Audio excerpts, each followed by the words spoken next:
Good morning, students. Hope you all are doing well and practicing regularly. And please start giving mock tests.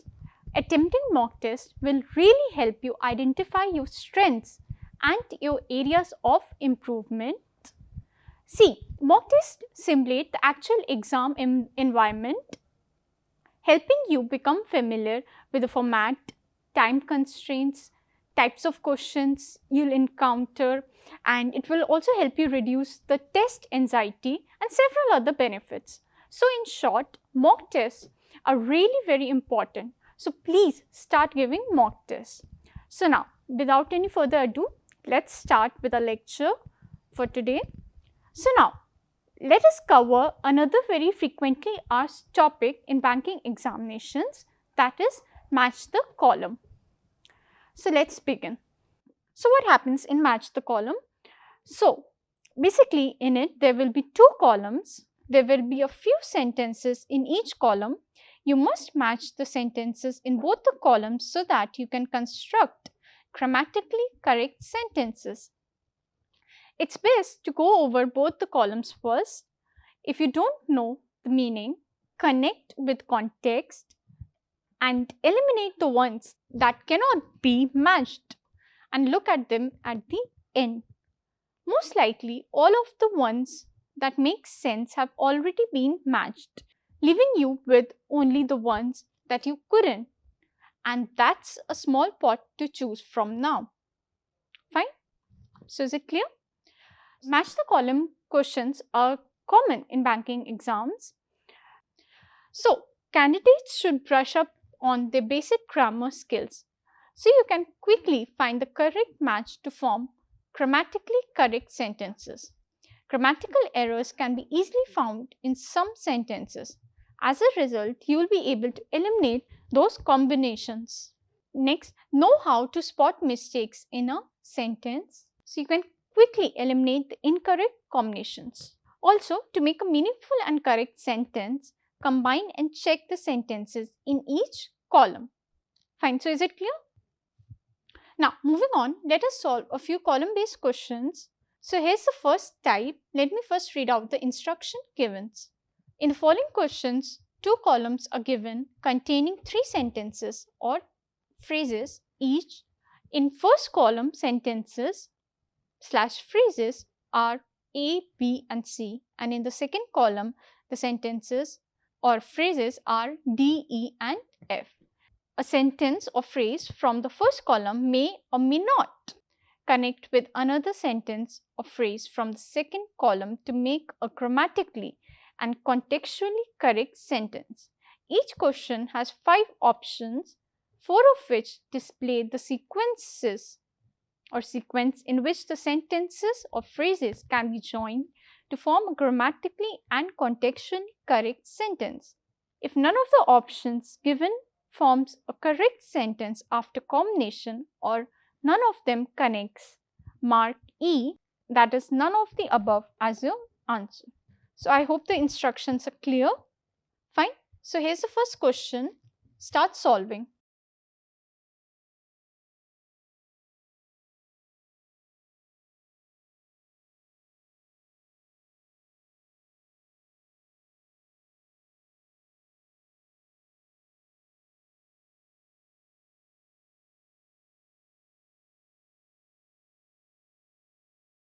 So is it done? Let's discuss. So let me first read out the sentences given in each column.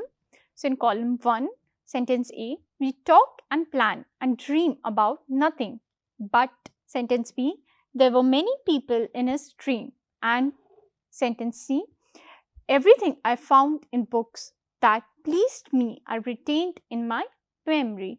Now column 2, sentence D, a big part of who I am and I have no desire to trade any of it away. Sentence E, excited to see her dressed for the occasion. Sentence F, he thought he should remember them. Fine. So basically, we need to join the sentence segments in column 1 with those in column 2 to create sentences that are contextually and grammatically correct. So clearly, part B and F can be used to form a single sentence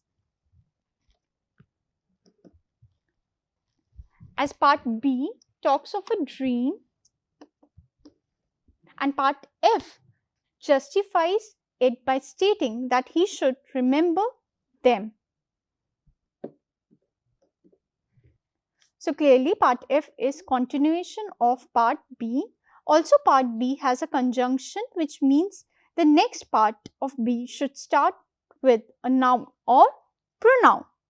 So only part F satisfies this condition. Part F starts with the pronoun he.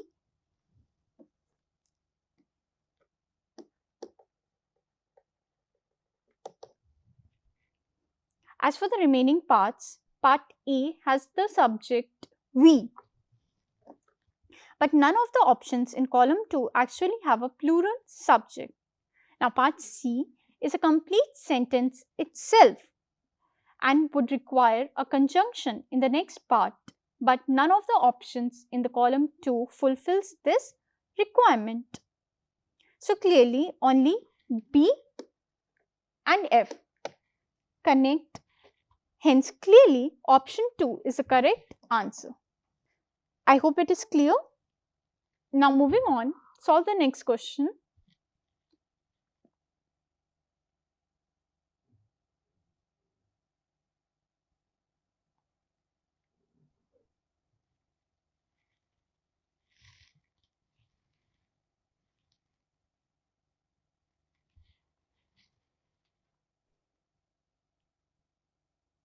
Done? Let's check. So let me first read out the sentences given in each column.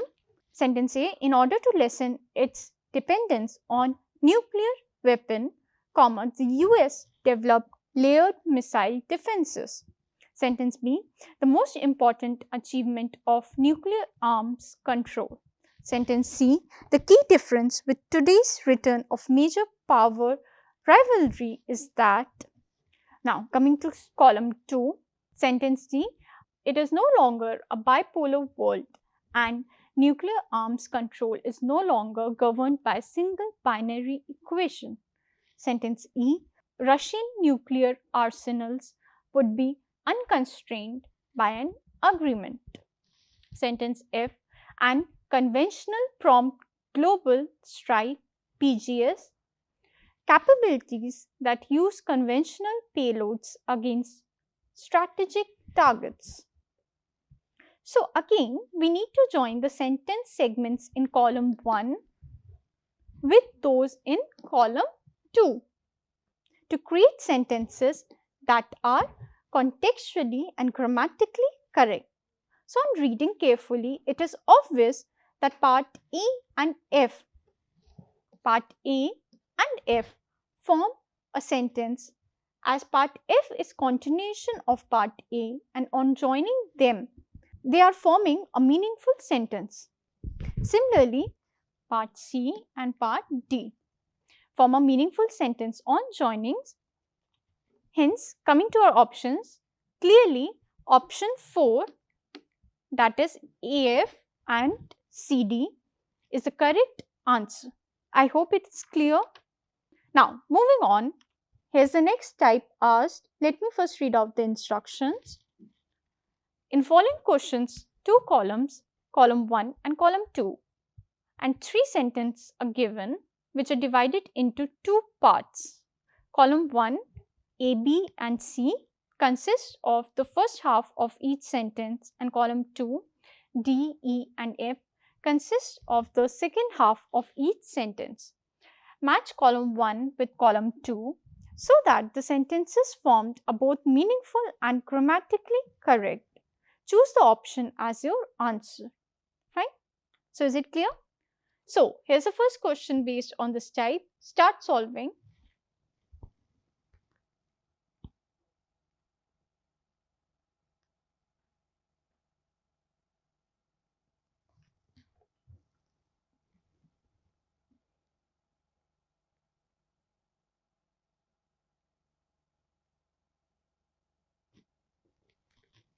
So, is it done? Let's discuss Let me first read out the parts given in both the columns. So, column 1, sentence A, or you can say part A, W.B. Yeats wrote plays.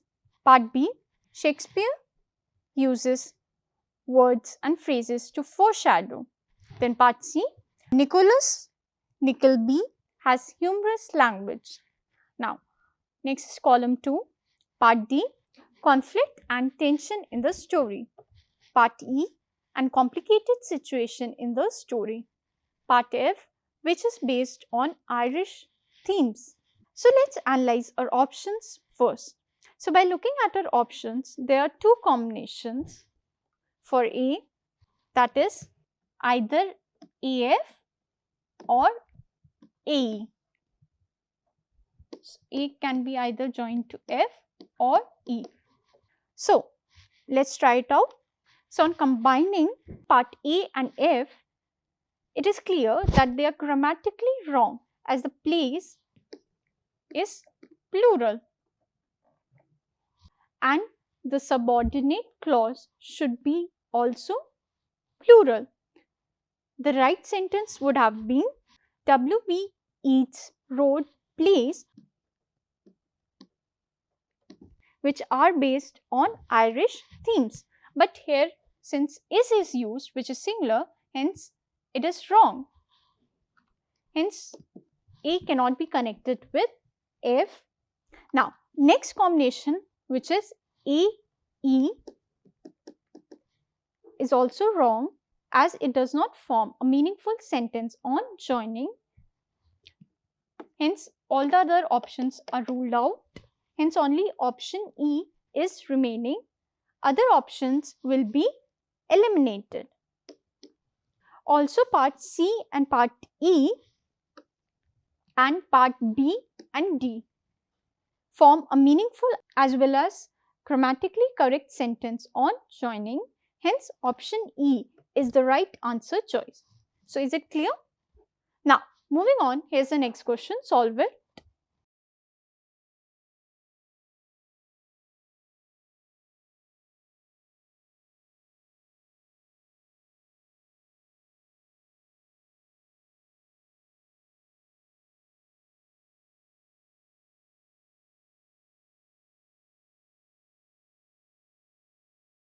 So, is it done? Let's check. So, let me first read out the parts given in both the columns. Part A, the refugee convoy moved over 3,000. Part B, using her skills, the teacher was able. Part C, the little girl liked to save her. Column 2, Part D, to train students to read and write. Part E, he would be home late. Part F, refugees safely across the border. So clearly, parts A and F and parts B and D form contextually and grammatically correct pair. C cannot be paired with E as the contexts do not match. Hence, clearly option D is the right answer choice. Now, moving on, here's the next question type asked. Let me first read out the directions given. In the following question, a sentence with two blanks is given indicating that something has been omitted. The sentence is followed by two columns, column 1 and column 2, each carrying three words. One or more than one of the three words mentioned in column 1 will be the first blank. Similarly, one or more than one of the three words mentioned in column 2 will be the second blank. You have to identify the correct pair or pairs of words that would fill the blanks to make the sentence grammatically correct and meaningful. Then mark the relevant option as your answer. So basically, in this question, you don't have to match the columns. You just need to select the correct answer from the columns given. I hope it's clear. So here's the first question based on this type. Start solving.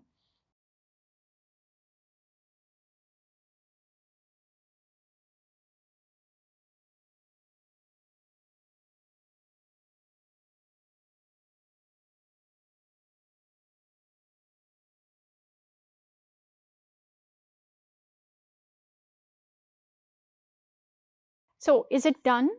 Let's discuss. Let me first read out the sentences given. The new restaurant has already become a huge dash with people dash up for hours for a seat each night. So the word huge is an adjective. It needs a noun to modify. Thus, the first blank needs a noun. Hence, forfeit is eliminated as it is a verb.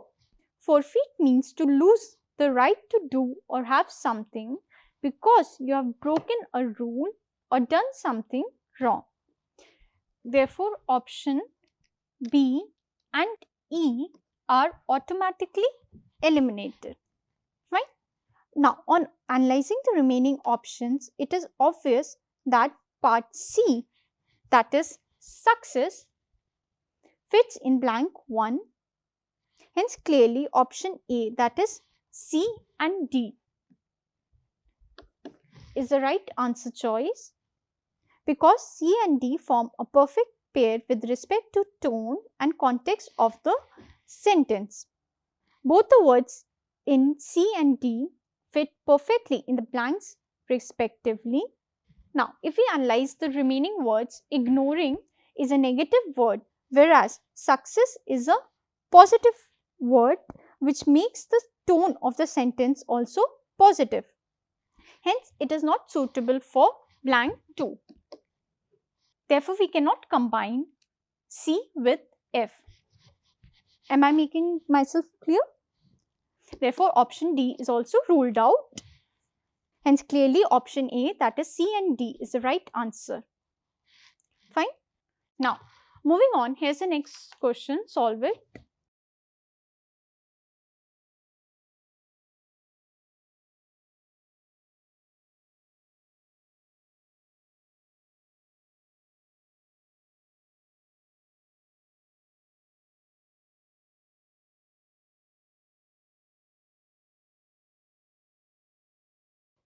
So, is it done? Let's check. Let me first read out the sentence. When we dash a repayment of loan installment, comma, we dash the amount of the loan. So, the sentence talks about results of repayment of loan. The word in part B, that is executing, won't fit in the first blank as the sentence is in simple present tense. So, out of the given options, the one with part B gets invalid. So, now let's look at option E. Now, if we analyze our option E, even though combination of E and E makes sense, because if we withhold a repayment of loan, we increase the repayment of loan. But the combination AD does not make any sense because withholding repayment will not reduce the amount of loan. Thus, the most plausible combination is given in option C. Both the words fit perfectly and make sense, that is make and reduce. So, on filling in the blanks, the sentence would be when we make a repayment of a loan installment, comma, we reduce the amount of the loan. So, is it clear? So, that's it for today. See you guys in the next lecture. Thank you.